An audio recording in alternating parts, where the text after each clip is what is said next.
Let's look at what happens when airline flights cross paths with volcanic eruptions.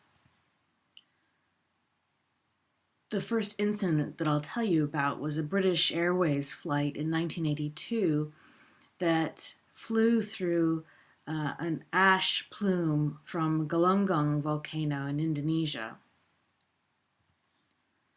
This flight was going from Kuala Lumpur to Perth, Australia, when, after several problems, the pilot announced, "Ladies and gentlemen, this is your captain speaking. We have a small problem. All four engines have stopped." This happened after they flew through the ash plume from Galunggung volcano. This flight was really the first time that it was recognized how dangerous volcanic ash could be to an airliner.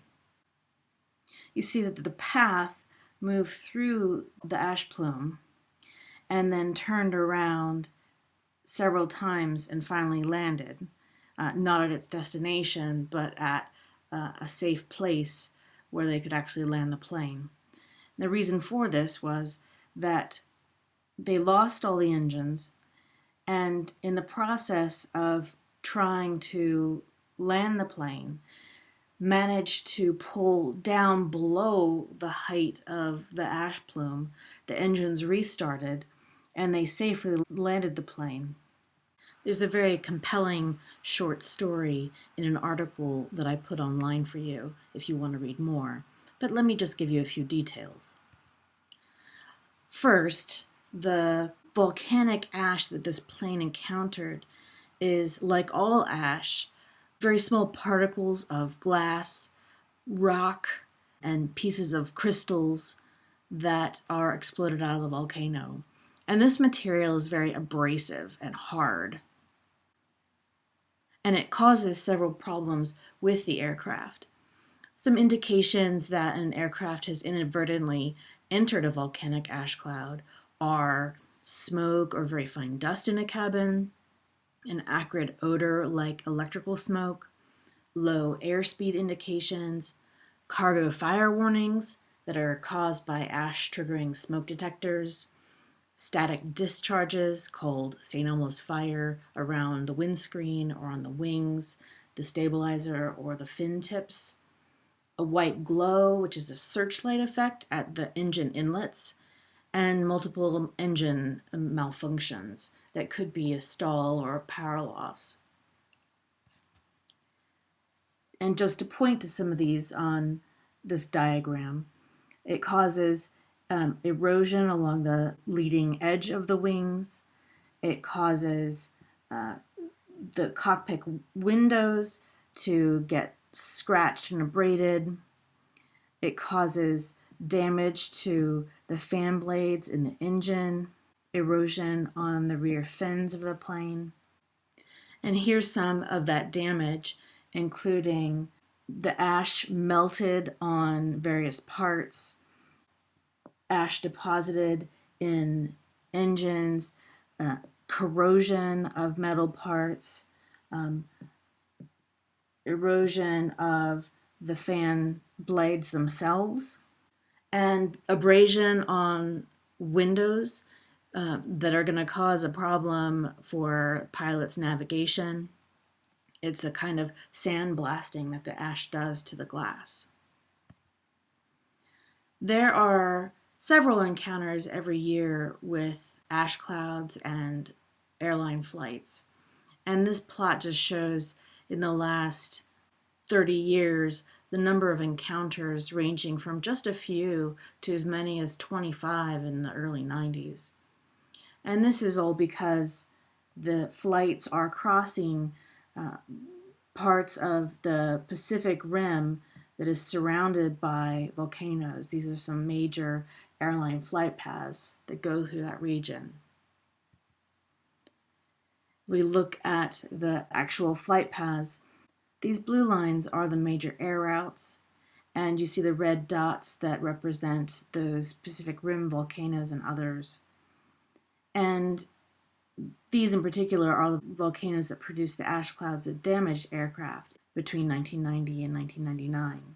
And many of them are these trans-Pacific flights from North America to Eastern Asia. If we look at the specific eruptions in the 1990s that caused damage, that affected aircraft, we see volcanoes in Alaska, Japan, the Philippines, Chile, Kamchatka, the northeastern part of Russia, Indonesia, New Zealand, the Caribbean, and Mexico. If we look a little bit closer at North Pacific airline flight paths, you'll see that there are over 100 active volcanoes in Alaska, Kamchatka, and the Kuril Islands. And most of the air routes are downwind or across this belt of active volcanoes. And in 1998, there were more than 20,000 passengers and millions of pounds of cargo that were transported on those North Pacific routes.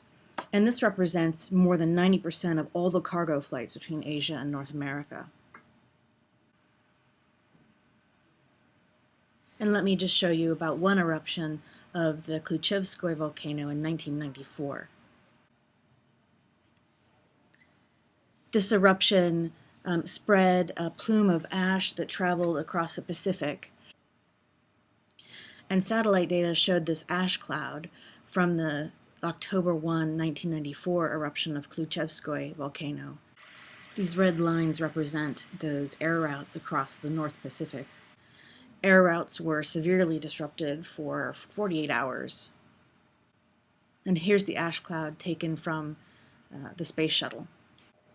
Here's another eruption that disrupted air traffic. This was the September 1992 eruption of Mount Spur in Alaska. And this diagram compares that eruption in yellow to the eruption of Mount Redoubt in 1990, Augustine in 1976, and Nova Erupta in 1912. And clearly, the eruption of Mount Spur was much smaller than Nova Erupta, but it still had damaging effects. Here's the ash cloud from that 1992 eruption of Mount Spur. You can see the ash going straight up in the eruption column and the ash in the atmosphere going across North America. This is a satellite image showing the movement of the ash cloud from that eruption of Mount Spur.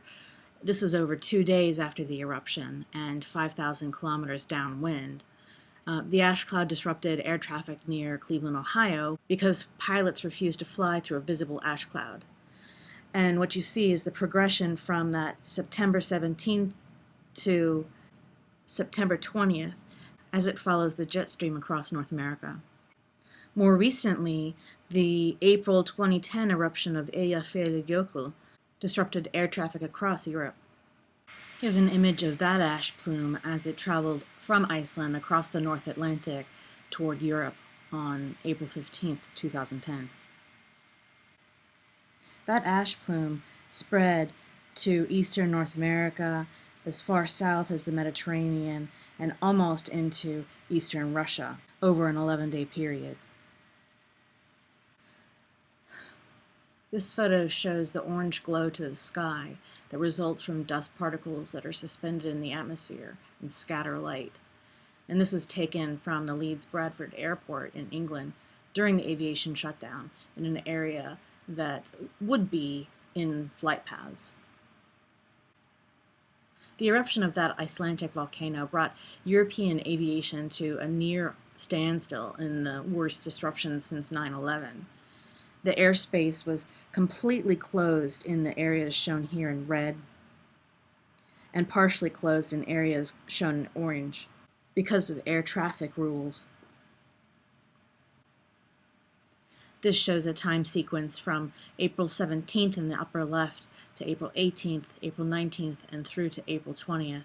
And these are the paths taken by airplanes during the shutdown and as the skies were opened up to air traffic following that eruption and as the plume dissipated.